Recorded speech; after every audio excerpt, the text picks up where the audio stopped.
መጽሐፍ ቅዱሳችን እንግዲህ የሮሜን መጽሐፍ ነው እየተማርን ያለ ነው። በጣም መሰረታዊ አዲስ ኪዳን እውነት ነው። ሮሜ ላይ ያለው እየተነጋገርን እንዳለ ነው። አንድ ሰው የሮሜን መልእክት እንደሚገባ ካወቀ የአዲስ ኪዳን አብዛኛው ኮንሴፕት አብዛኛው ሐሳብ ገብቶታል ማለት ነው። የሮሜን መጽሐፍ አንድ ሰው በትክክል ከተረዳ የሮሜ መጽሐፍ በትክክል አንድ ሰው ከገባው የአዲስ ኪዳን ሐሳብ ጭብጡ ምን እንደሆነ ተረድቷል ማለት ነው። እንግዲህ ዶክትሪናል የሆኑ ፕራክቲካል የሆኑ የክርስትና እውነቶች ከታጨቁባቸው መጽሐፎች መካከል አንዱ የሮሜ መጽሐፍ ነው ብለናል። በጣም ዶክትሪናል የሆኑ የመሰረታዊ ክርስትና እውነቶች፣ ሲቀጥል ደግሞ ተግባራዊ የሆኑ በህይወት ምናያቸው ምንመላለስባቸው የክርስትና እውነቶች ጭምር የተጻፉበት ነው የሮሜ መጽሐፍ። ኢየሱስ ክርስቶስ ያድናል። ለምሳሌ በጸጋ ስለመጽደቅ፣ በጸጋ ስለመኖር፣ በጸጋ ስለመመላለስ ብቻ ሳይሆን በተግባር እሱኛውን እውነት እንዴት እንደምንገልጥ ጭምር የሚናገር መጽሐፍ ነው። እንግዲህ በባለፉት ክፍሎች ስናይ እንደነበረው ማለት ነውና ሮሜ 4 ከ1 እስከ 15 ያለውን በባለፉት ጊዜያቶች ስንከልስም ስንመለከትም ነበር። ዛሬ ጌታ ከረዳን ሮሜ 4 ከ16 እስከ 25 ያለውን አብረን የምናይ ይሆናል። ሮሜ 4 ከ16 እስከ 25 ማለት ነው። ጌታ ከረዳን የሚቀጥለው የዛሬ ሳምንት እሁድ ሮሜ ምዕራፍ 5ን ከቁጥር 1 እንጀምራለን ማለት ነው። ጌታ ከረዳን። ጌታ ካልመጣ ከመጣ ደግሞ እዛ ሮሜ አንቀጥልም። ጌታን እናመልካለን፣ እዛው እንገናኛለን። ኢየሱስ ያድናል። አሜን ነው። ምን ነው ጌታ አይመጣም ብላችሁ ነው እንዲያሰባችሁት እንዴ? ሃሌሉያ። ምናልባት የአዲስ ዓመት ዶሮ ሳትበይ ጌታ ሊመጣ ይችላል።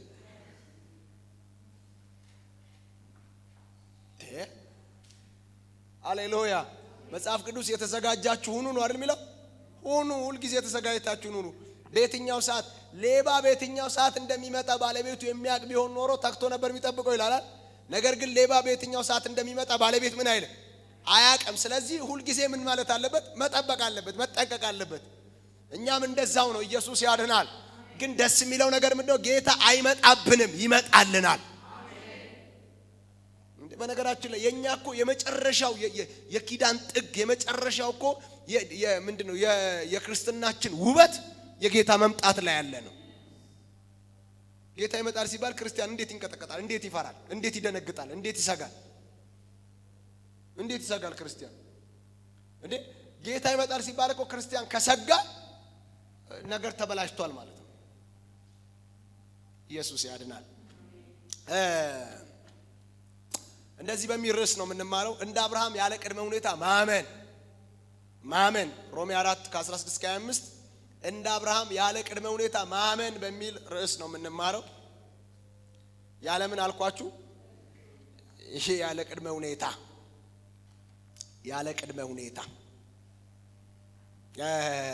ቃሉን ከማንበቤ በፊት ግን ብዙ የእግዚአብሔር ነገሮች ታውቃላችኋል ያለ ቅድመ ሁኔታ ነው እንድንፈጽማቸው መጽሐፍ የሚያዘው። ሰው በባህሪው ምንድነው የሚፈልገው? ቅድመ ሁኔታ። እንደዚህ ባደርግ እንደዚህ ይሆናል፣ ወይ ደግሞ እንደዚህ ብታደርግ እንደዚህ ይሆናል። እንደሱ አይደለም። እግዚአብሔር ዓለም ውስጥ ያለ ቅድመ ሁኔታ ነው የምንመላለሰው፣ ያለ ቀብድ። ለምሳሌ ጴጥሮስን አንተ ከሆንክ በውሃው ላይ እንዲሄድ አድርገኝ ወይ ደግሞ ጥራኝ ሲል ና ብቻ ነው ያለው። በቃ ይገርምሃል ጴጥሮስ አንተ የተወሰነ እንትን ብትል ውሃው አያሰጥምህም፣ እንትን አድርግ፣ ካልሆነ ደግሞ መስመጥ ከጀመርክ እኔ እጅን ይዤ አወጣለሁ፣ ምንም አትፍራ አይደለም ጌታ ነው። ና ነው ያለው። ና የሚለው ቃል ብቻ ቅድመ ሁኔታ አይፈልግም። ጴጥሮስን ወደ እርምጃ ነው ያስገባው። ኢየሱስ ጌታ ነው። የመንፈስ ዓለም እንደዛ ነው። እና እንደ አብርሃም ያለ ቅድመ ሁኔታ ማመን። እናንብበው ቃሉን ሮሜ 4:16 በጌታ በኢየሱስ ማነባዋለሁ እስከ 25 ድረስ። ስለዚህ ከሕግ ብቻ ሳይሆን ከአብርሃም እምነት ደግሞ ለሆነ ለዘሩ ሁሉ የተስፋው ቃል እንዲጸና እንደ ጸጋ ይሆን ዘንድ በእምነት ነው። እርሱም ለብዙ አሕዛብ አባት አደረግኩ ተብሎ እንደተጻፈ ለሙታን ሕይወት በሚሰጥ የሌለውንም እንዳለ አድርጎ በሚጠራ ባመነበት አምላክ ፊት የሁላችን አባት ነው። ዘርህ እንዲህ ሊሆን ነው እንደተባለ ተስፋውን ባልሆነው ጊዜ የብዙ አሕዛብ አባት እንዲሆን ተስፋ ይዞ አመነ።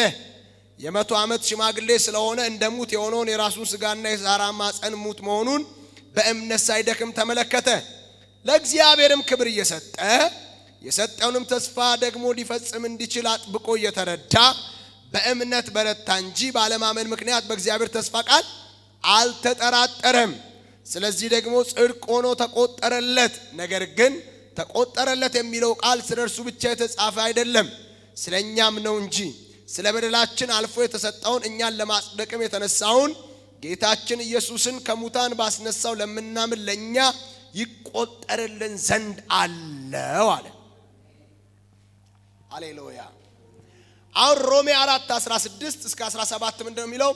አብርሃም የሁላችንም የእምነት አባት ነው።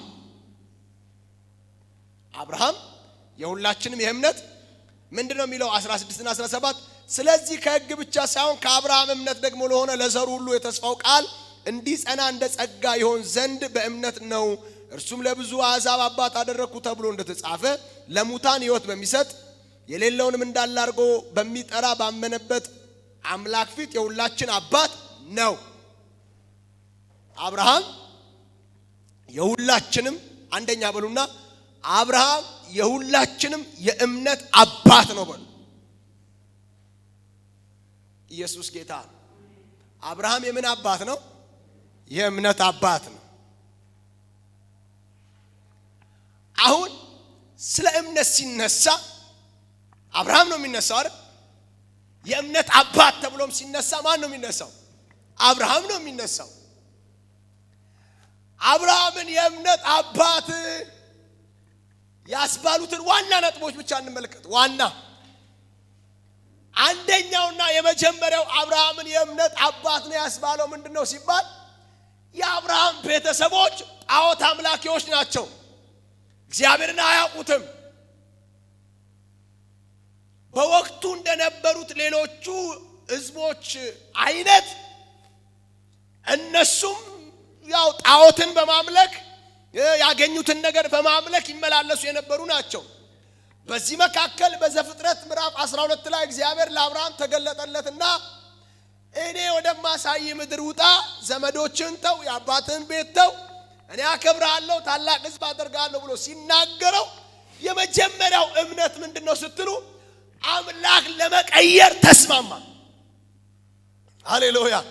በቃ ይሄኛው እውነተኛ አምላክ ነው ብሎ የዘሮቹን የቤተሰቦቹን በጠቅላላ ትቶ ሃሌሉያ ወደ እግዚአብሔር ፊቱን ዘወር አረገ። አያችሁ፣ አብርሃምን አንዱ የእምነት አባት የሚያስብለው የመጀመሪያው መውጣቱ፣ መሄዱ፣ መጓዙ አይደለም። የተጓዘው የወጣው የሄደው እኮ የሰማውን ድምፅ ስላመነ ነው። ኢየሱስ ጌታ። በነገራችን ላይ የሰማችሁትን ድምፅ እኮ ካላመናችሁ እርምጃ ትጀምራላችሁ። እሺ ለምሳሌ አንድ ነገር ልንገራችሁ። ጌታ ኢየሱስ ፊት ለፊት ወዳለችው መንደር ሂዱ አላቸው። ሂዱና የታሰረችን አህያ ውርንጫም ታገኛላችሁ አለና ከዛ ፈታችሁ አምጡልኝ፣ ማንም ደግሞ አንዳች ቢላችሁ ለጌታ ያስፈልገዋል በሉ አለ። ይሄ ነገር ምንድነው? ድምጽ ነው አይደል? ድምጽ ነው ነገራችሁ። አሁን እነዚህ የጌታ ደቀ መዛሙርቶች ቆይ ጌታ ሆይ ስንሄድ አህያዋን ባናገኛትስ?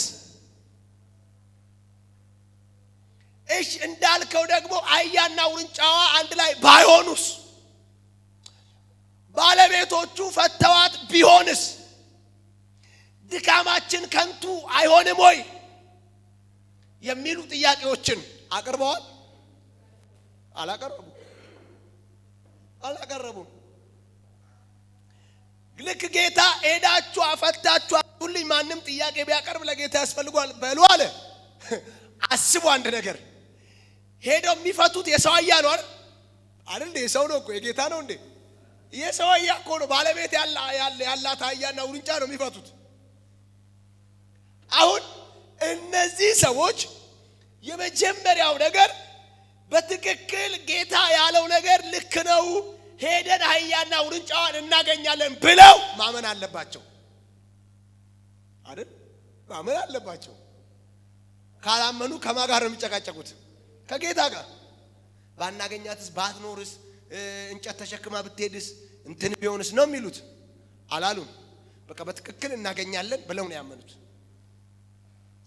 ሁለተኛው ነገር ደግሞ የነገረን ቃል ኢየሱስ የነገረን ይሄ ቃል ከባለ አህዮቹ ቃል ይበልጣል። ለምን ትፈቷታላችሁ አትፈቷትም ቢሉን አንደበድባቸውም፣ አንመታቸውም፣ ከነሱ ጋር ጸብ ውስጥ አንገባም። ግንስ ጌታ ነው ያዘዘው እንላለን። የዛን ሰዓት ጌታ እንዳለው ይለቁናል ነው አይደል? ይሄንንም ማመን አለባቸው። ድምጽ ነው ይሄ ሁሉ። ከዛ ሄዱ፣ ጉዞ ጀመሩ፣ ደረሱ። እንደተባለው አህያና ውርንጫውን አገኙ። መፍታት ጀመሯል። ሲፈቱ ለምንድን ነው የምትፈቷት አሉ። አይ ጌታ ነው ያዘዘው፣ ለጌታ ታስፈልገዋለች አሉ። በቃ ውሰዱ አሏቸው። ይሄ አሁን እዚህ ጋር ያለው ቃል አይደለም፣ ተግባር ነው አይደል? አህያ መፍታቱ ተግባር ነው፣ ይዞ መሄዱ እንዳለ ተግባር ነው አይደል? ተግባሩን ግን ያመጣው ምኑ ነው? ቅድሚያ የሰሙት ቃልና አምኖ የተራመዱት እርምጃ። ሃሌሉያ ሃሌሉያ አረ ሃሌሉያ።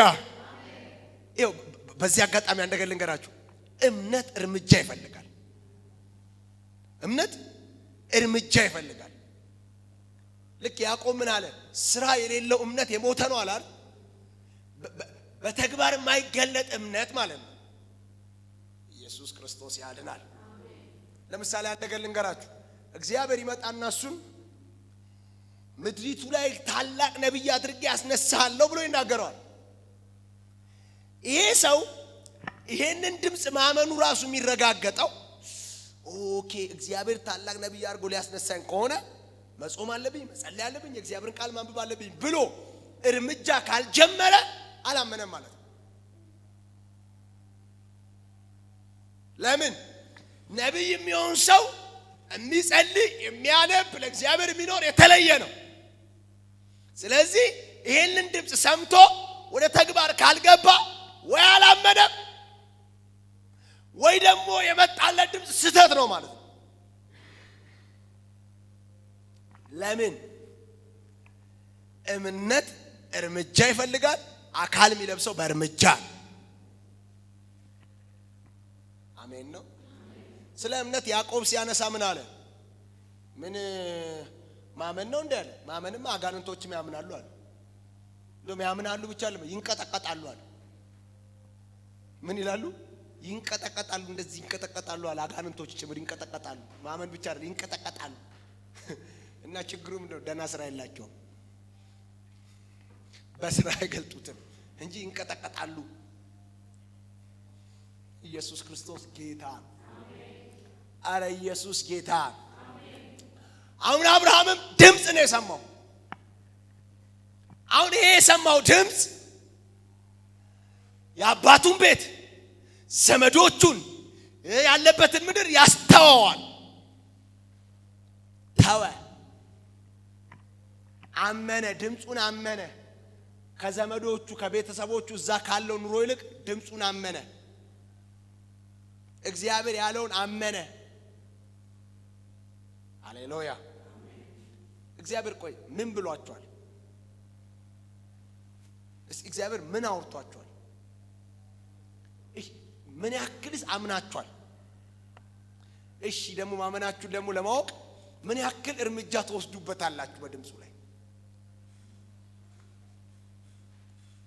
አለ። አሁን እኮ አንድ ልምምድ እየሆነ የመጣ ነገር ምንድነው? በጣም ልምምድ እየሆነ የመጣ ነገር። ትሰማለህ፣ ሃሌሉያ ትላለህ፣ ትጮሃለህ፣ እግዚአብሔርን ቃል ትሰማለህ፣ ሃሌሉያ ትላለህ፣ እንትን ትላለህ። ከዛስ እዚሁ ትተዋለህ፣ በሰላም ትወጣለህ። በጣም አደገኛው ነገር አደገኛው ኢየሱስ ጌታ። እዚሁ ነው የምትሰማው፣ እዚሁ ነው የምትጠላው፣ እዚሁ ነው የምትወጣው። ይሄ በጣም አደገኛ ነው። ኢየሱስ ጌታ። ሃሌሉያ አረ ሃሌሉያ። ለምሳሌ አንድ ሰው ወፍጮ ቤት ጤፍ ይዞ ሄዶ የስ ጤፌ ወፍጮ ቤት መጥቷል፣ በቃ ወፍጮ ቤት መጥቷል፣ ዱቄት ሆነ፣ እንጀራ ሆነ፣ በቃ ተበላ ብሎ ቢል ዱቄት ሆኖ እንጀራው ነው ይበላል። ማሽን ውስጥ ይገባላል። መፈጨት አለበት። ከዛስ ወደ ቤት መምጣት አለበት። ከዛ መቦካት አለበት። ኩፍ ማለት አለበት። መጋገር አለበት። ከዛ ነው እንጀራ የሚሆነው።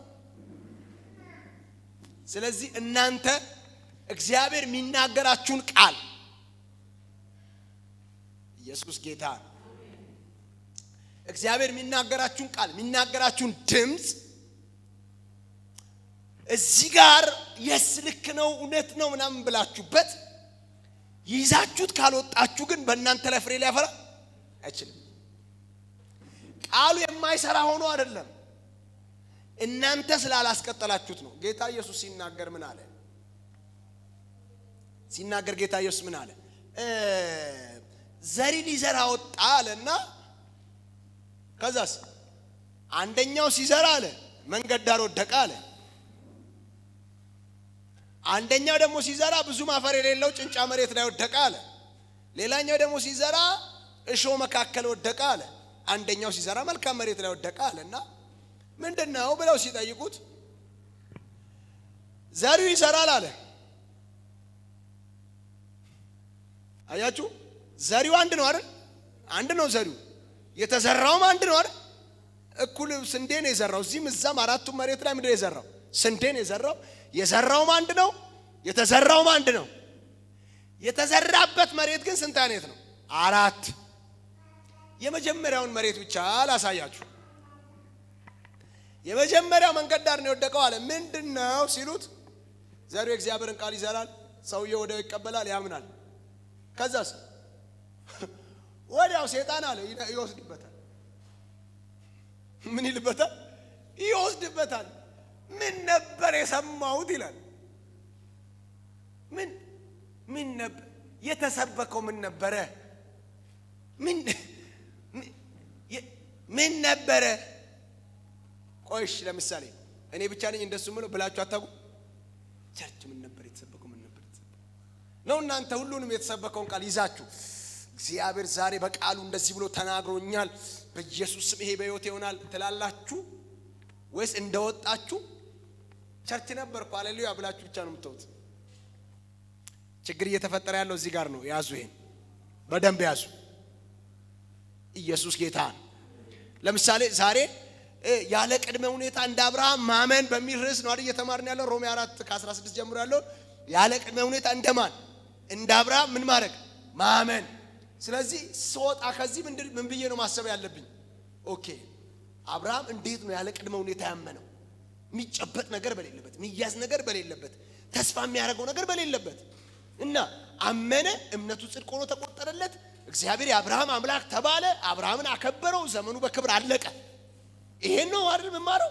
ስለዚህ ሲሄድ ኖ በህይወቴ ላይ የሚታይ ነገር እንኳን ባይኖር እግዚአብሔር ግን ይታመናል። በዘመኔ ላይ እግዚአብሔር ይታመናል። ነገሮች ምናምን ጨላልማል፣ እግዚአብሔር ግን ታማኝ ነው። የተናገረኝ ታማኝ ነው፣ የጠራኝ ታማኝ ነው፣ ያዳነኝ ታማኝ ነው እያል ለሁኔታዎቻችንም ህመም ከሆነ ለህመሞቻችንም፣ ቻሌንጅ ከሆነ ለቻሌንጆቻችንም፣ የሆኑ የጨላለሙ ነገሮች ካለ ለጨለማዎቻችንም ይሄንን ነው ማስተጋባት ያለብን። አሜን ነው። እሺ ኢየሱስ ክርስቶስ ያድናል። አረ ኢየሱስ ያድናል። ሃሌሉያ። እሺ ለምሳሌ አንድ ነገር ልንገራችሁ፣ መለሳለሁ ወደዚህ። ሐዋርያት ሥራ ምዕራፍ 3 ላይ ያለው ሰውዬ ሽባ ነው አይደል? እነ ጴጥሮስ ትኩር ብሎ ተመለከቱትና እምንሰጥ ብርና ወርቅ የለንም፣ በናዝሬቱ ጌታ በኢየሱስም ተነስና ተመላለስ ሲሉት እናንተ አታውቁም፣ ይገርማችኋል። እኔ 40 ዓመት ሙሉ ሽባ ነበርኩ፣ ተነስቼ ሄጄ አላቅም፣ መሄድ ደግሞ እንደዚህ ቀላል አይደለም እያለ ከነሱ ጋር ቢለፈልፍ ይሄ ሰውዬ ይነሳል? የማይነሳው ግን የማያስነሳ ቃል ስለመጣ ነው አይደለም? የሚያስነሳ ቃል መጥቷል፣ የሚያስነሳ መንፈስ መጥቷል። ሰውየው ግን ለሚያስነሳው ቃልና ለሚያስነሳው መንፈስ ምላሽ ካልሰጠ ምን አይልም? አይነሳም። ምን አይልም? አይነሳም። የማይነሳው ግን መነሳት የማያስችል ሁኔታ ስላልተፈጠረ ሳይሆን የሚነሳበት እምነት ስላልተፈጠረ ነው። በነገራችን ላይ እንደገል ልንገራችሁ፣ የአባይ ውሃ ዝም ብሎ ሲፈስ ነበረ ሲባክን ነበረ። ግንድ ይዞ ሲሄድ ነበረ፣ ወርቅ ይዞ ሲሄድ ነበረ፣ አፈር ይዞ ሲሄድ ነበረ ነው አይደል እንዴ? ልክ እንደዚያው በጣም የእግዚአብሔር ነገር እንደዚሁ እየፈሰሰ የሚጠቀመው ሰው ያጣ ይባክናል። የሚፈውስ ኃይል ስለሌለ አይደለም፣ የሚለውጥ ጌታ ስለሌለ አይደለም፣ ቀንበር የሚሰብር እጅ ስለሌለ አይደለም፣ የሆነ የሚሰራ መንፈስ ስለሌለ አይደለም። ግን ለዛ እንደሚገባ ምላሽ ስለማይሰጥ እንደዚሁ ይፈሳል። ኢየሱስ ጌታ። ሃሌሉያ። ለዛ ሆኖ መጽሐፍ ቅዱስ ሲናገር የሰሙት ቃል ከሰሚዎቹ ጋር በእምነት ስላልተዋሃደ ምን አላላቸው? ምን ስላላደረገ? በእምነት ስላልተዋሃደ ምን አላላቸውም? አልጠቀም። ያልጠቀማቸው በእምነት ስላልተዋሃደ ነው እንጂ ቃሉ የማይጠቅም ስለሆነ አይደለም። ምን አርጉ ነው ታዲያ እግዚአብሔር እያለን ያለው? የምትሰሙትን ቃል በእምነት ከራሳችሁ ጋር አዋሃዱት። ገብቷችኋል? ገብቷችኋል? የምትሰሙትን ቃል በእምነት ከራሳችሁ ጋር ምን በሉት? አዋሃዱ። ምን ማለት ነው? ለምሳሌ የምንሰማውን ቃል በእምነት ከኛ ጋር ማዋሃድ ምን ማለት ነው? ምን ማለት ነው? ከኛ ጋር ማዋሃድ። ኢየሱስ ጌታ። የምንሰማውን ቃል በእምነት ከኛ ጋር አዋሃዱ ነው አይደል? ምንድነው? ስላልተዋሃደ አልጠቀማቸውም ነው። የሚጠቅመው ምን ሲሆን ነው? ሲዋሃድ ነው አይደል? እና ታዲያ ቃሉን በእምነት ማዋሃድ ምን ማለት ነው? ኢየሱስ ክርስቶስ ያድናል። ሃሌሉያ። ይኸው ምን ማለት መሰላችሁ? ለምሳሌ ይሄ እግዚአብሔር ቃል እየተሰበከ ነው። ምን ተብሎ? እግዚአብሔር በዘሩባቤል ፊት ያለውን ተራራ ደልዳላ ሜዳ ትሆናለህ አለው የሚል ቃል እየተሰበከ ነው። ኦኬ፣ ይሄንን ቃል ሰማው። እኔ ደግሞ ሲሰበክ ሰማው። ይሄን ቃል በዘሩባቤል ፊት የነበረውን ሜዳ እግዚአብሔር ደልዳላ ሜዳ ትሆናለህ ምንድነው ብሎ ገሰጸው የሚለውን ቃል ሰማው። እሺ፣ እኔ ስራዬ ላይ ተራራ አለ፣ ኢኮኖሚ ላይ ተራራ አለ። ይሄን ቃል ሰማው። ወጥቼ የኔ ግን ኢኮኖሚ መቼ ነው የሚቀየረው? የኔ ግን ስራ መቼ ነው የሚቀየረው ብል ልክ እንደነዛ ሰዎች ቃሉን በእምነት ከራሴ ጋር ስላላዋሃድኩ ምን አላለኝም? አልጠቀመኝም። ግንስ የሰማሁትን ቃል እግዚአብሔር ይመስገን። ምን ነው እግዚአብሔር እኮ ዛሬ ዘሩባቤል ፊት የነበረውን ተራራ ደልዳላ ሜዳ አድርጌዋለሁ አለ። ሃሌሉያ። ምን አለ? በዘሩባቤል ፊት የነበረውን ተራራ ደልዳላ ሜዳ አረኩት አለ። እናማ በኔ ፊት ያላችሁ ተራራዎች በጠቅላላ ስሙ፣ አዳምጡ። ከዚህ ጊዜ ጀምሮ የእግዚአብሔር ቃል በላያችሁ ላይ ስለመጣ በኔ ፊት ተራራ ሆናችሁ መቀጠል አትችሉም። አሜን ነው። ኢየሱስ ጌታን። ስለዚህ ልክ ይመጣና ፊት ቆማለሁ ሲል ኖ የእግዚአብሔር ቃል እንደዚህ ይላል፣ አንተ ተራራ በኔ ፊት ምንድነህ ተብሎ ተጽፏል። ስራዬ ፊት የነበረው ተራራ ሰኞ ሲሄድ ጣላል ነው ደልዳላ ሜዳ ትሆናለህ ተብሏል። ኢየሱስ ጌታ። እሺ፣ ለምሳሌ ጤንነታችሁ ላይ ይሁን በመገረፉ ቁስል ተፈውሳል ተብሏል። እና ካንተ ስሜት ይልቅ ይሄ ቃል ይበልጣል። ስለዚህ ተለቀኝ፣ እንደው ልቀቀኝ ይሻላል ልቀቀኝ ብሎ ማለት ቃሉ ከማጋር ማዋሃድ፣ ከኛ ሁኔታ ጋር ቃሉን ማዋሃድ። አሜን ነው። እኔ ልንገራችሁ፣ አሁን ጥሩ ነው፣ ብዙ ዕውቀት አለ፣ ብዙ የእግዚአብሔር ቃል ትምህርት አለ። አሪፍ ነው አይደል? አሁን እኮ ብዙ አስተማሪዎች አሉ፣ ብዙ ሰባኪዎች አሉ። አሪፍ። በፊት እኮ ድሮ ማለት ድሮ እንደዚህ ነው መጽሐፍ ቅዱስ። ምስጉን ነው በክፉዎች ምክር ያልሄደ፣ በኃጢአተኞች መንገድ ያልቆመ። ይኸው ምስጉን ሆነ መኖር ትፈልጋለህ? በኃጢአተኞች ወንበር አትቁም ይልሃል ጌታ። ሰውየው አሜን ብሎ ህይወቱ ተቀይሮ በሰላም ይኖራል። እንደዚህ ከፍቶ ይሁዳ ታንቆ ሞተ። ታንቀ እንዳትሞት ክፉ አታርግ። አሜን። ሰውየው ድኖ ሄደ። አሁን በዝርዝር በአንደኛ በሁለተኛ በሶስተኛ እየተማርን ነው። እንደ መላመድ አይነት ነገር ሆኖ ከኛ ጋር ወደ አለመጥቀም ከመጣብን ችግር ተፈጥሯል። ኢየሱስ ጌታ። አንድ ነገር ልንገራችሁ አይደል? ለየትኛውም ለኛ ሁኔታ የሚገጥም ቃል አለ። ሃሌሉያ። የትኛውም የኛ ሁኔታ ላይ መሰካት የሚችል ቃል አለ። የትኛውም የኛ ሁኔታ ላይ መግጠም የሚችል ቃል አለ። ኢየሱስ ያድናል። ጤናችሁ በሉት፣ ህይወታችሁ በሉት፣ መንፈሳዊ ነገራችሁ በሉት፣ ጸሎታችሁ በሉት፣ ህይወታችሁ በሉት፣ ከፍታችሁ በሉት፣ ዝቅታችሁ በሉት፣ ደስታችሁ በሉት፣ የሚገጥም የእግዚአብሔር ቃል አለ። ሲበደፍ አሜን በሉኛ። የሚገጥም ቃል አለ። ለምሳሌ ለጫማችሁ ቁጥር እንደማታጡ ማለት ነው። ለጫማችሁ ቁጥር እንደማታጡ፣ ለእግራችሁ ጫማ ቁጥር እንደማታጡ ላላችሁበት ሁኔታ መግጠም የሚችል የእግዚአብሔር ቃል አለ። ባይዘዌ የእግዚአብሔር ቃል የማይፈታው፣ የእግዚአብሔር ቃል የማይሰብረው፣ የእግዚአብሔር ቃል የማይፈውሰው ነገር የለም። ምን ያክል ከራስ ጋር ታዋህደዋለህ ነው እንጂ ኢየሱስ ክርስቶስ ያድናል። አረ ሃሌሉያ፣ አረ ሃሌሉያ። እሺ ይሄን ቃል ልጨምርላችሁና ወደ ዋና እንትን ይመለሳለሁ። ጌታ ኢየሱስ ወዳደገበት ወደ ገሊላ ሄዳል። ከዛ ወደ ገሊላ ሄደ ይልና በጣም የሚደንቅ ቃል አለ። ብዙ ታምራት ማድረግ አልቻለም ይላል። እያልኩ ያለሁት ስለ ኢየሱስ ነው። ብዙ ታምራት ማድረግ አልቻለም። ኢየሱስ ስለማይችል ነው፣ ስለማይችል ነው። ግን አልቻለም ነው የሚለው። አልቻለም ነው እኮ የሚለው ቃል በቃል አልቻለም። ኢየሱስ ብዙ ታምራት ማድረግ አልቻለም። ኢየሱስ እኮ ነው ምንም የማይሳነው ጌታ። አልቻለም። ለምንድን ነው ያልቻለው አለ? ባለማመናቸው። አናቀውም እንዴ? የዮሴፍ ልጅ አይደለም እንዴ? አናቀውም እንዴ? የማርያም ልጅ አይደል እንዴ? አናቀውም እንዴ? እኛ ሰፈር አይደል እንዴ? አናቀውም እንዴ ብለው ባለማመናቸው ብዙ ታምራት ማድረግ አልቻለም። አልቻለም። እንኳን እግዚአብሔር የጠራው አገልጋይ፣ እንኳን እግዚአብሔር የቀባው አገልጋይ የማያምን ማህበረሰብ ባለበት መካከል ራሱ ጌታ ኢየሱስ መስራት አልቻለም። እንኳን አገልጋይማ ሲጀመርም እኮ የራሱም ድካም አለ፣ የራሱም የሥጋ እንትኑ አለ፣ ብዙ ነገሩ አለ። እሱን ሁሉ አልፎ ነው የሚያገለግለው። ራሱ ጌታ እንኳን ማድረግ አልቻለም እንጂ።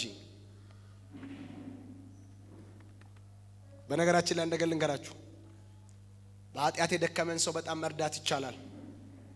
የታመመን ሰው በጣም መርዳት ይቻላል። በብዙ ችግር ውስጥ ያለን ሰው በጣም መርዳት ይቻላል። የማያመንን ሰው መርዳት በጣም ይከብዳል። በጣም ነው የሚከብደው። ለምን መሰላችሁ? የመንፈስ ዓለም ቁልፍ እምነት ስለሆነ ሰውየው ቆልፎ ቁልፉን ይዟል። ካልከፈተላችሁ ምን ታረጋላችሁ? ለምሳሌ ሰውየው ማለት ነው ቤት ውስጥ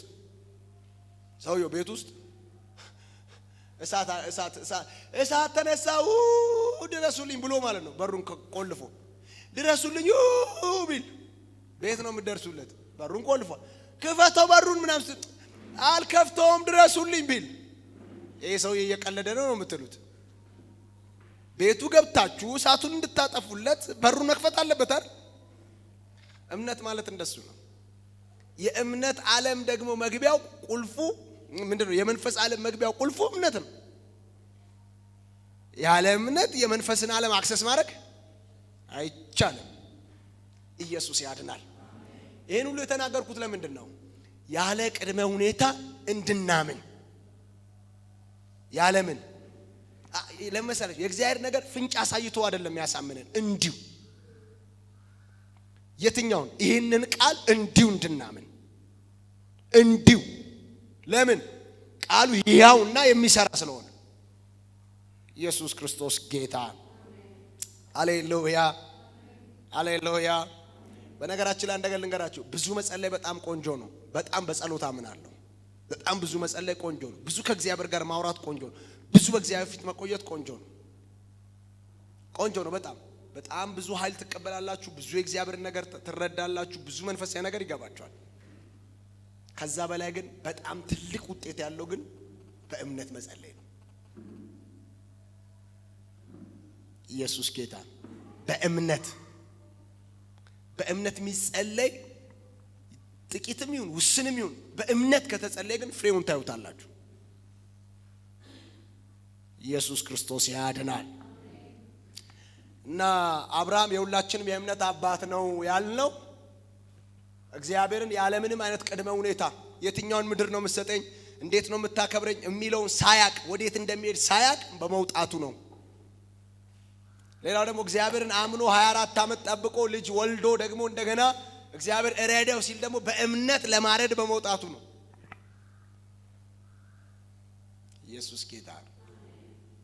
ኢየሱስ ጌታ ነው። በዚህን ዘመን 24 ዓመት አይደለም 10 ዓመት ጠብቀን ያገኘነውን ልጅ እግዚአብሔር ሰውልኝ ቢል ምን መልሰው ምላሽ ምንድነው? ምን እሱን ተውት። እግዚአብሔር እንትንን ሰዋልኝ በቃ ቢል የምንሰጠው ምላሽ ምን ያክላል ነው። ስለዚህ አብርሃም የሁላችንም የእምነት አባት ነው። ምን እያለን ነው መጽሐፍ ቅዱስ? ምሳሌ አርጉት። ስለ እምነት አብርሃምን ምሳሌ አርጉት። እንደ አብርሃም እመኑ፣ አብርሃም ምሳሌያችሁ ይሁን እያለን ነው። ጌታ ይባረክ። ሁለተኛው ምንድነው? እግዚአብሔር ለሙታን ሕይወትን የሚሰጥ የሌለውን እንዳለ አድርጎ የሚጠራ ነው። እንዴት ደስ ይላል! እግዚአብሔር ለሙታን ሕይወት የሚሰጥ የሌለውን ደግሞ እንዳለ አድርጎ የሚጠራ ነው። እስቲ አጠገባችሁ ላለው ሰው ንገሩት፣ እግዚአብሔር በሉት ለሙታን ሕይወት የሚሰጥ በሉት፣ የሌለውን እንዳለ አድርጎ የሚጠራ ነው በሉት። 2:17 ያዙልኝ። እግዚአብሔር ለሙታን ምን የሚሰጥ የሌለውንስ እንዳለ አድርጎ የሚጠራ ነው። ኢየሱስ ጌታ። ሃሌሉያ ሃሌሉያ። ሲያጠገባችሁ ያለውን ሰው የእግዚአብሔርን ባህሪ ነው መካፈል ያለብህ በሉት። ንገሩት፣ የእግዚአብሔርን ባህሪ ነው መውረስ ያለብህ በሉት። እግዚአብሔር እንዴት ነው ሲባል የሌለውን እንዳለ አድርጎ ለሙታን ደግሞ ሕይወትን የሚሰጥ ነው። እስቲ እግዚአብሔር የሌለውን እንዳለ አድርጎ እንዴት ነው የጠራው? በአብርሃም ሕይወት ውስጥ የሌለውን እንዳለ አድርጎ ነው የሚጠራው አላል? ምኑን? የሌለውን እንዳለ አድርጎ ነው የሚጠራው። የሌለውን እንዳለ አድርጎ እግዚአብሔር ይሏል፣ ይጠራዋል።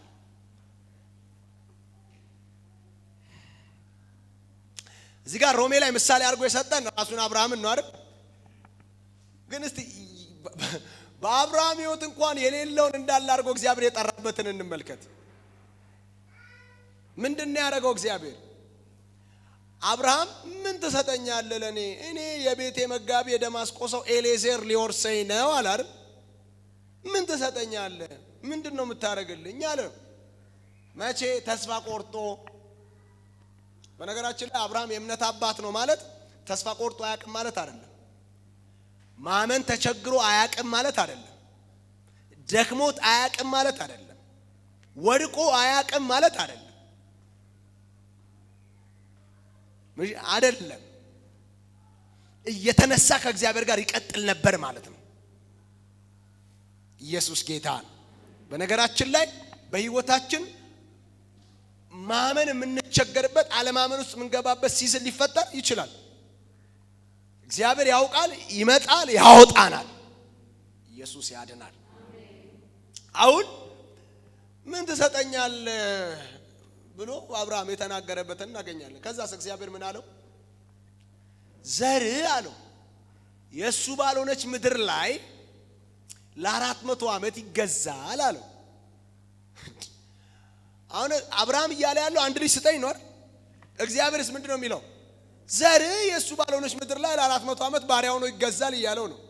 እግዚአብሔር የሌለውን ነገር እንዳለ አድርጎ ነው እየነገረው ያለው አይደል? አብርሃም ደግሞ ያለውን ነገር እያየ እኔ ልጅም የለኝም ነው እያለ ያለው። ኢየሱስ ያድናል። ሃሌሉያ። አሁን ምንድነው ሲባል እግዚአብሔር የሌለውን እንዳለ አድርጎ የሚጠራ አምላክ ስለሆነ ከናንተ የሚጠበቀው እግዚአብሔር የሌለውን እንዳለ አድርጎ በሕይወታችሁ ላይ ሲጠራ እመኑት። ምን በሉት? እመኑት። ኢየሱስ ጌታ ነው። ሃሌሉያ። እግዚአብሔር መጥቶ እንደዚህ ያደርጋለሁ በሕይወት ላይ እንደዚህ ያደርጋለሁ ሲልህ እግዚአብሔር ሲልህ እመነው። የለም አይደል? አዎ እግዚአብሔር እንዳለ አድርጎ ጠርቶታል። አዎ ያመጣዋል። ምን ያደርገዋል? እሺ አንድ ምሳሌ ልድገምላችሁ። ከግብጽ የወጣው ሕዝብ ስጋ ስጋ ስጋ ስጋ አለ። ስጋ ያለበት መንገዱ ትክክል አልነበረም። ማለት በቃ እግዚአብሔር ሊያበላን አይችልም አይነት ነገር ነው ጥያቄያቸው። እና በዚህ ምድረ በዳ ይሄን ሁሉ የሚመግብ ስጋ ከየት ይመጣል አለ ራሱ መሪው ሙሴ፣ ትሁቱ ሰው። በነገራችን ላይ እንደ ሙሴ ትሁት መሪ አልነበረም አይደል? እንደ ሙሴ ትሁት ሰው አልነበረም። በጣም ሂስ ሀምብል፣ በጣም ትሁት ነው ሙሴ። በነገራችን ላይ ብዙ ተአምራት በማየት ሙሴን የሚያክል አገልጋይ ያለ አይመስለኝም። ብዙ ድንቅ በማየት እንግዲህ እጁ ላይ ያለው በትር እባብ ከመሆን ጀምሮ እጁን እዚህ ብብት ውስጥ ያስገባ ነጭ ከመሆን ጀምሮ እግዚአብሔር በምልክት አውጥቶት ግብጽ አስገብቶት ደግሞ የሰራውን አይታችኋል።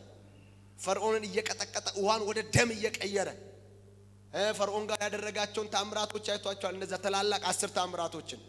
በሱ ደግሞ አላበቃም። ሲቀጥል ወጥቶ ባህር እየተከፈለ መና እየዘነበ ውሃ ከአለት እየፈለቀ ምናምን ያየ ሰው ነው። ሙሴን የሚያክል ተአምራት ያየ አገልጋይ አልነበረም። ደግሞ እግዚአብሔር ክብርን ማየት ፈልጋለሁ ብሎ ደግሞ የእግዚአብሔርን ጀርባ ያየ ሰው ነው ሙሴ። ሙሴን የሚያክል በተአምራትና በኃይል ክብርን በመግለጥ ጭምር እግዚአብሔር የተገለጠበት ሰው አልነበረም ከሰው ልጅ። ሙሴ እኮ የመገናኛው ድንኳን ውስጥ ሲገባ እግዚአብሔር ይመጣል በደመና ይወርዳል። እግዚአብሔር እኮ ለማርያምና ለአሮን እንኳን ሲላቸው ምንድነው ያለው? እንዴ ነብይ ቢኖር እኮ ነው በህልም በራእይ ይናገራል። ሙሴን እኮ አፍላፍ ነው ማወራው፣ ፊት ለፊት ነው የምነጋገረው ከሙሴ ጋር አለ። ኢየሱስ ያድናል። ይሄንም ያክል ሙሴ ግን ምን ነበር ይለናል? ትሁት።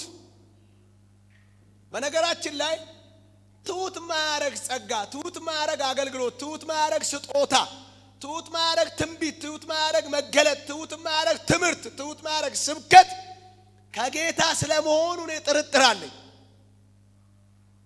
ለምን? የእግዚአብሔር ነገር ትሁት ነው የሚያረገን። ኢየሱስ ያድናል።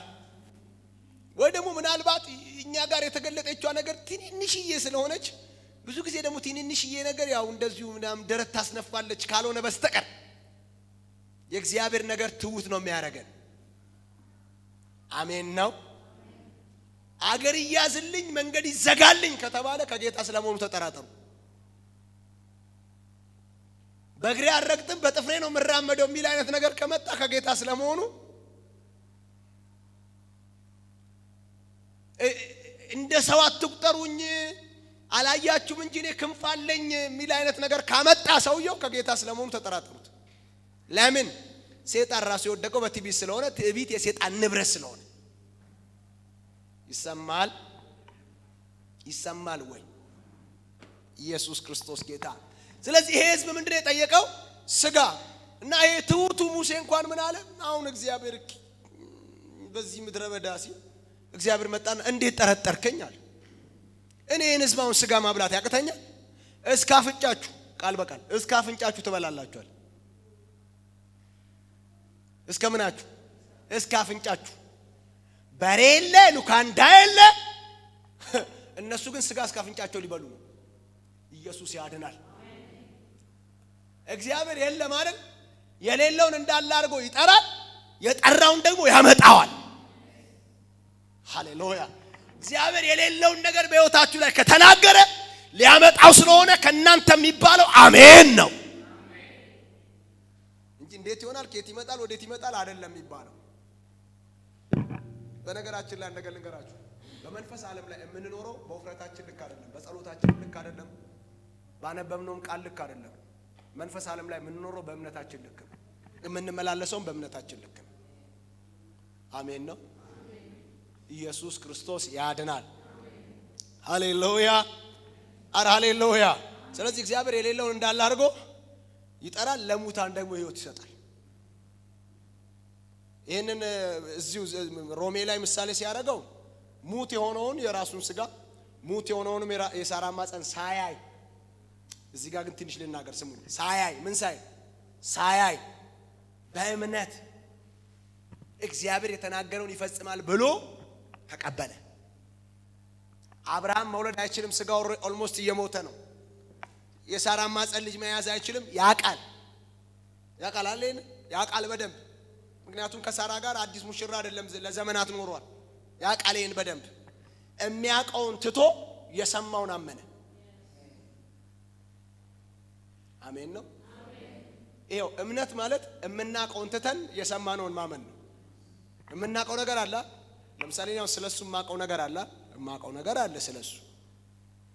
ሃሌሉያ። ከዛ እግዚአብሔር መጥቶ ለምሳሌ ቢሊየነር ትሆናለህ ቢለው እሱን ኧረ ጌታ እንዴ ስራ የለው እንትን የለው ኧረ ጌታ አይደለም ከኔ ማለት ያለብኝ እኔ ምንድነው ማለት ያለብኝ ቢሊየነር ትሆናለህ ብዬ ከዛ በኋላ ምንድነው ማለት ያለብኝ ይሄ ሰውዬ በቃ ቢሊየነር ሊሆን ነው አይገርምም ነው ማለት ያለብኝ። ስለሱ ማቀው ዕውቀት ሳይሆን ስለሱ የሰማሁት ነው የሚበልጠው። ኢየሱስ ያድናል። ችግሩ እኮ አሁን እኔ ምን መሰላችሁ፣ አሁን እኔ ራሴ ባምንለት እሱ ለራሱ ማመን ይቸገራል። አሁን እኮ ችግር የሆነው አንዱ እሱ ነው። እንዴት አድርጎ ይላል። እንዴት ነው ስጋ የሚያበላን እንዳሉት ሰዎች ማለት ነው። ሃሌሉያ።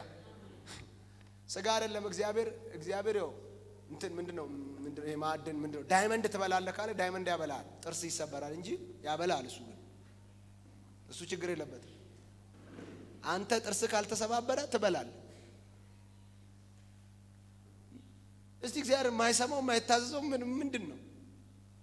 ኢየሱስ ያድናል። እንዴ ስጋ አሉ። ከዛ በሉ አይደል በሉ ስጋው መጣ እኮ። ግን አብዛኞቹ እግዚአብሔር በጣም ስላዘነባቸው በልተው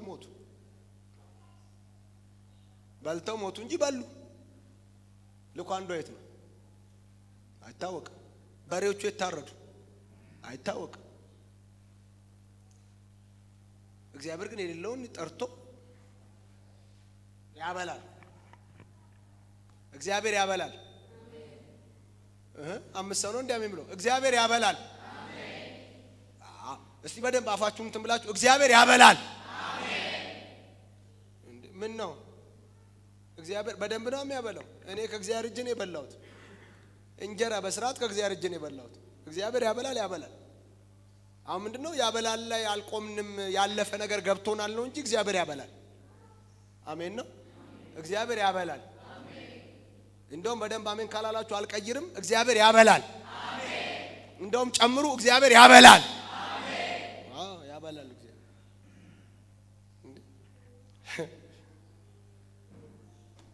እሺ ሶስተኛው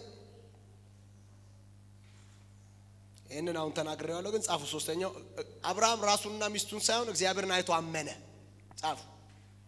አብርሃም ራሱንና ሚስቱን ሳይሆን እግዚአብሔርን አይቶ አመነ። ሮሜ 4:18 እስከ 22 ማንን አይቶ አመነ? እግዚአብሔርን አይቶ አመነ። እሺ አንድ ነገር ልጨምርላችሁና አራተኛውን ተናግረን እንጨርሳለን። ጌታ ቢረዳን እንደነገርኳችሁ ያኛውን እንቀጥላለን። ቆይ ስሙ። አብርሃም ራሱና ሚስቱን ሳይሆን ያመነው ማንን ነው? እግዚአብሔርን ነው ያመነው።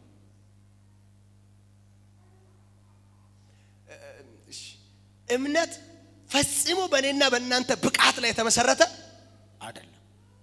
በእኔና በእናንተ አቅም ላይ፣ ችሎታ ላይ፣ ዕውቀት ላይ የተመሰረተ አይደለም። እምነት የእግዚአብሔር ማንነትና ችሎታ ላይ የተመሰረተ ነው።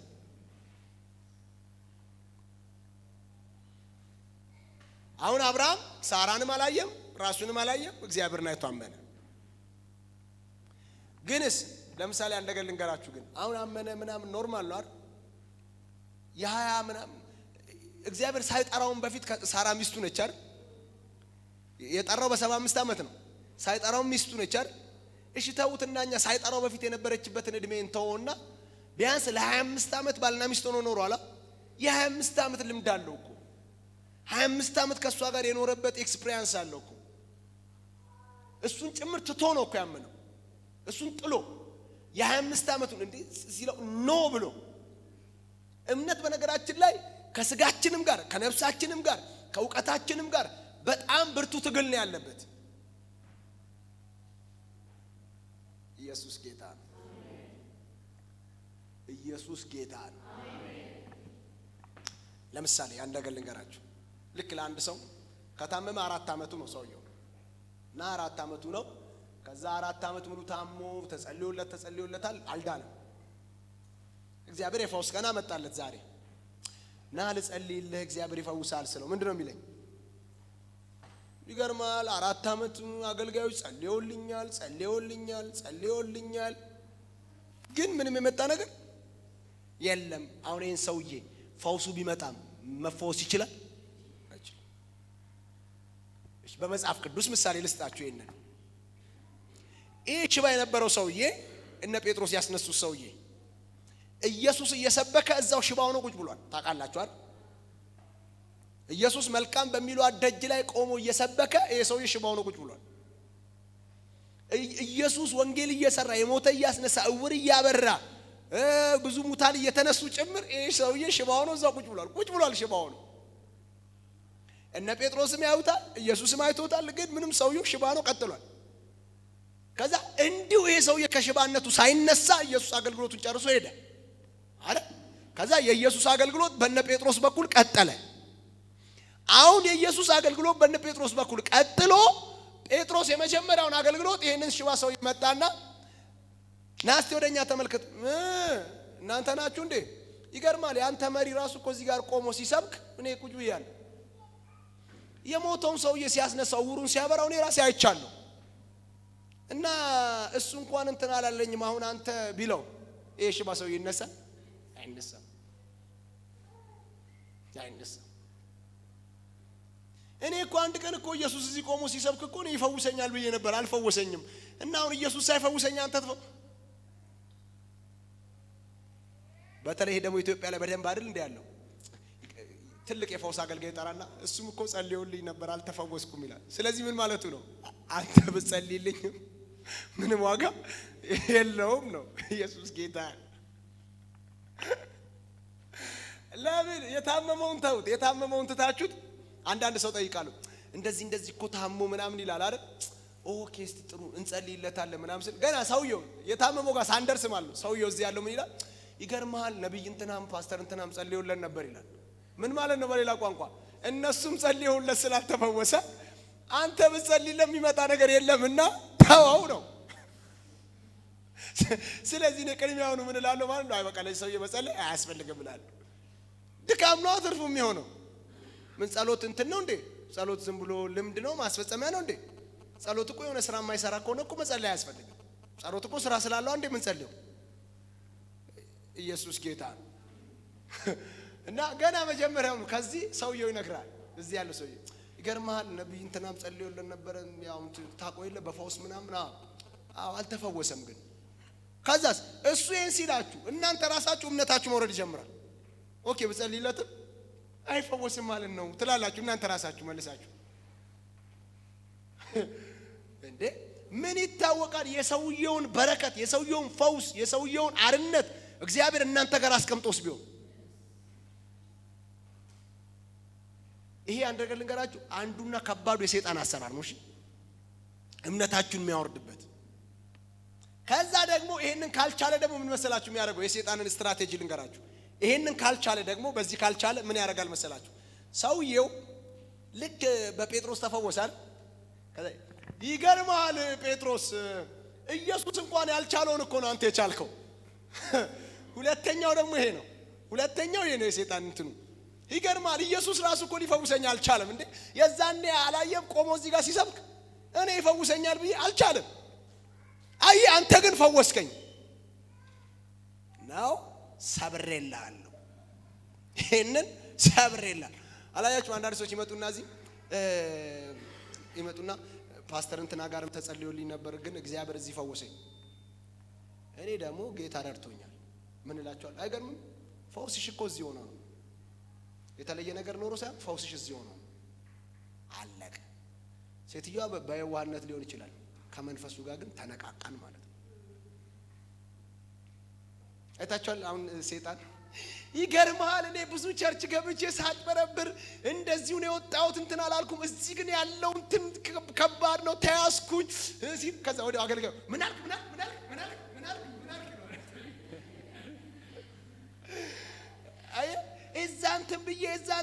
እዛንትን ብዬ እዚህ ግን በቃ የተለየ ነገር እዚህ ምናምን ሲል ምን አልክ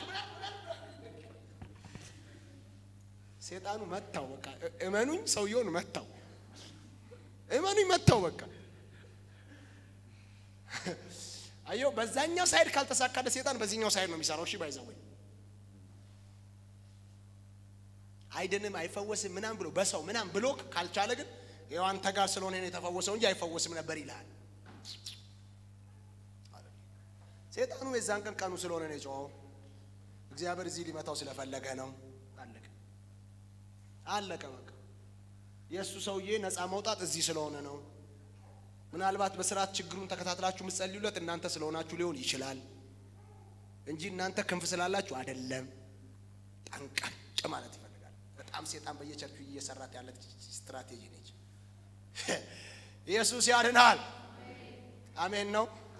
ለምሳሌ አሁን እንትናን ጋዲሳን እጅ ሲጭንባት ማለት ነው ተቃጠልኩ። እኔ ይገርማል አፖስትልም ጸልዮ ምናምን አልጮኩም አልተገለጥኩም።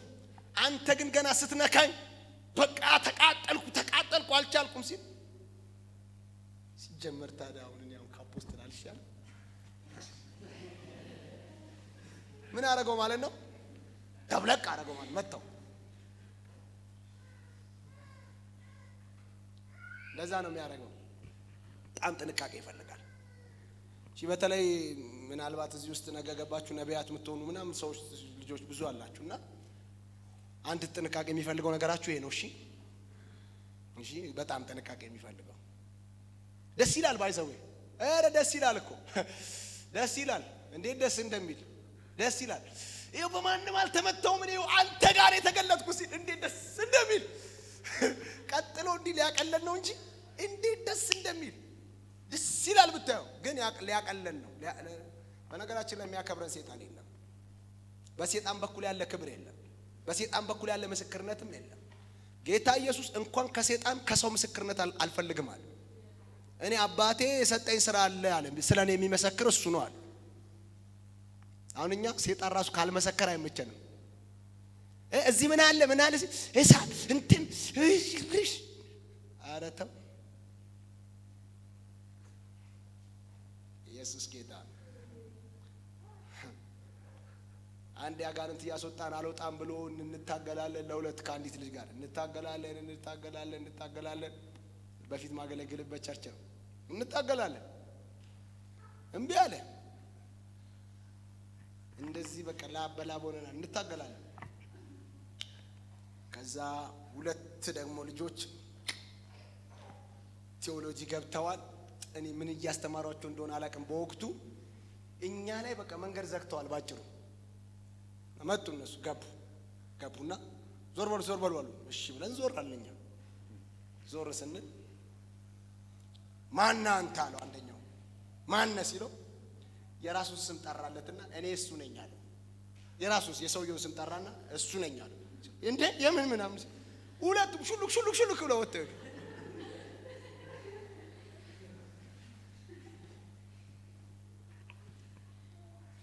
ለምሳሌ አሁን ስሜ ደምስ ነው አይደል?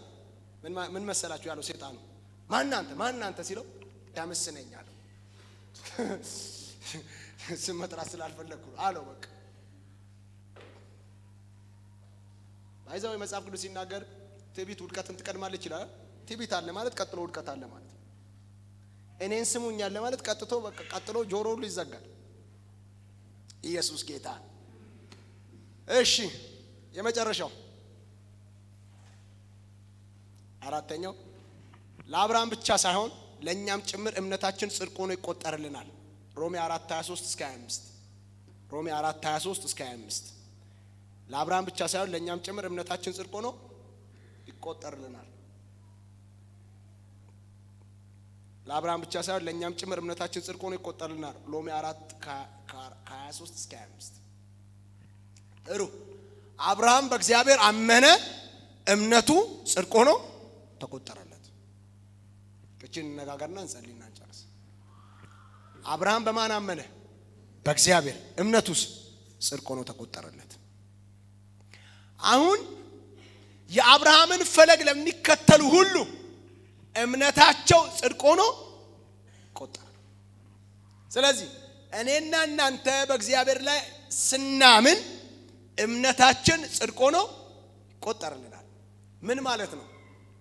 እኛ በእግዚአብሔር ስናምን ማለት እግዚአብሔር በሰራው በልጁ በኩል በሰራው የመስቀል ስራ እግዚአብሔር ስለኔ ኃጢአት አንደያ ልጁን ወደዚህ ዓለም ልኮ ነበረ እና ወደዚህ ዓለም የመጣው አንደያ ልጁ ኢየሱስ ክርስቶስ ስለኔ ኃጢአት በመስቀል ላይ ተሰቀለ፣ ሞተ። እሺ በሶስተኛውም ቀን ከሙታን መካከል ተነሳ። ኢየሱስ ያድናል። ይሄንን ስናምን እምነታችን ጽድቅ ሆኖ ይቆጠርልናል። ምን ማለት ነው? ይሄንን አምነን ጸደቅን ማለት ነው። አሜን ነው። ጸድቀናል አልጸደቅንም? ጸድቀናል አልጸደቅንም? እስቲ ጸድቅ ያለው በሉ እስቲ ግዴለም ድገሙና ጸድቅ ያለው በሉ እስቲ ጨምሩና አንዴ ጸድቅ ያለው በሉ እስቲ አንድ ቀላል ጸድቅ ያለው በሉ እስቲ ጸድቀናል አይደል? የጸደቅነው በስራችን ነው? በብርታታችን ተጣጥረን ነው? ተራራ ወጥተን ሸለቆ ወርደን ነው? ድንጋይ ተሸክመን ውሃ ቀርተን ነው? እንዲሁ ነው የጸደቅነው። በእምነት ነው የጸደቅነው። በኢየሱስ ክርስቶስ የመስቀል ሥራ ስናምን የሱ ጽድቅ የኛ ሆነ። ጽድቄ ክርስቶስ ስለሆነ ጽድቄ 99% አይገባም፣ 60% አይገባም፣ 40% አይገባም፣ 100 ነው ይቀጥላል። 100 ነው። ለምን? የኔ ጽድቅ የተመሰረተው በእኔ ማንነት ላይ ሳይሆን በኢየሱስ ክርስቶስ የመስቀል ሥራ ላይ ነው። አሜን ነው። የጸደቅኩትስ አምኜ ነው። አብርሃም በእግዚአብሔር አመነ፣ እምነቱ ደግሞ ጽድቅ ሆኖ ተቆጠረለታል።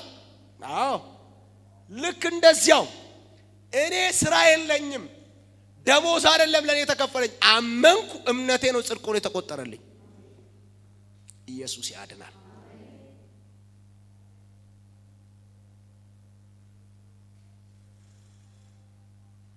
በእግዚአብሔር አምናችኋል አይደል? በክርስቶስ ሥራም አምናችኋል አይደል? አምናችኋል። ስለዚህ ጸድቃችኋል።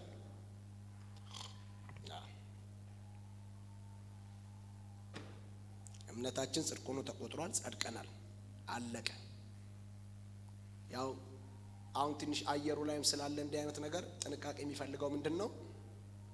ጸድቀናል ማለት ግን ለኃጢአት ፍቃድ አግኝተናል ማለት አይደለም። እሺ ይሄ ጥንቃቄ ይፈልጋል። አሁን በጣም አየሩን ይዞ ምናምን ትውልድ ያምታታ ያለ ተግባር ነው። ሲጀመር ጸድቅ ያለው የሚል ሰው ከኃጢአት ጋር ይጫወታል ብሎ ካለ መጀመሪያ ራሱ ጸድቋል ወይ ነው? ጸድቋል ወይ? ሰውየው የክርስቶስ ሕይወት በውስጡ ካለ ከኃጢአት ጋር መቀለድ የሚፈልግ ከሆነ መጀመሪያ ራሱ ክርስቶስ ተቀብሎ ክርስቶስ በውስጡ ገብቷል ወይ? የጸደቀ ሰው አንዱ ባህሪው መገለጫው ኃጢአት ይጠላል፣ ይጸየፋል። ለኃጢአት ዕውቅና አይሰጥም። ቢደክም እንኳን ደከመኝ ብሎ ወደ እግዚአብሔር ይሮጣል። ቢወድቅ እንኳን ይነሳል እንጂ በወደቀበት ቦታ ላይ ተስማምቶ ከውድቀቱ ጋር አይኖርም። ስለዚህ ጸድቀናል፣ ድነናል፣ የእግዚአብሔር ሕይወት በእኛ ውስጥ አለ ማለት ኃጢአት በእኛ ሕይወት ላይ ዕውቅና አግኝቷል ማለት ሳይሆን እንደውም ኃጢአት በእኛ ሕይወት ላይ ዕውቅና የለውም ማለት ነው። ግንስ መታወቅ ያለበት በዚህ አጋጣሚ ሰው የሚዘራውን ያንኑ ስለሚያጭድ በስጋ የሚዘራ ከስጋ መበስበስን ምን ይላል? ያጭዳል። መቼም በቆሎ ዘርተ ስንዴ እንደማትጠብቅ ሁሉ አመጽ ዘርተ፣ ክፋት ዘርተ፣ እርኩሰት ዘርተ ጽድቅ ይበቅልልኛል ብላ አትጠብቅ። ሰው የሚዘራውን ያንኑ ምን ይላል? ያጭዳል።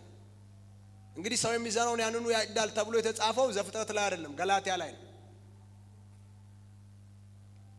እሺ ስለዚህ ቅዱሳን እኛ ከኃጢአት ዓለም ወጥተናል፣ ከርኩሰት ዓለም ወጥተናል፣ ከአመጽ ዓለም ወጥተናል።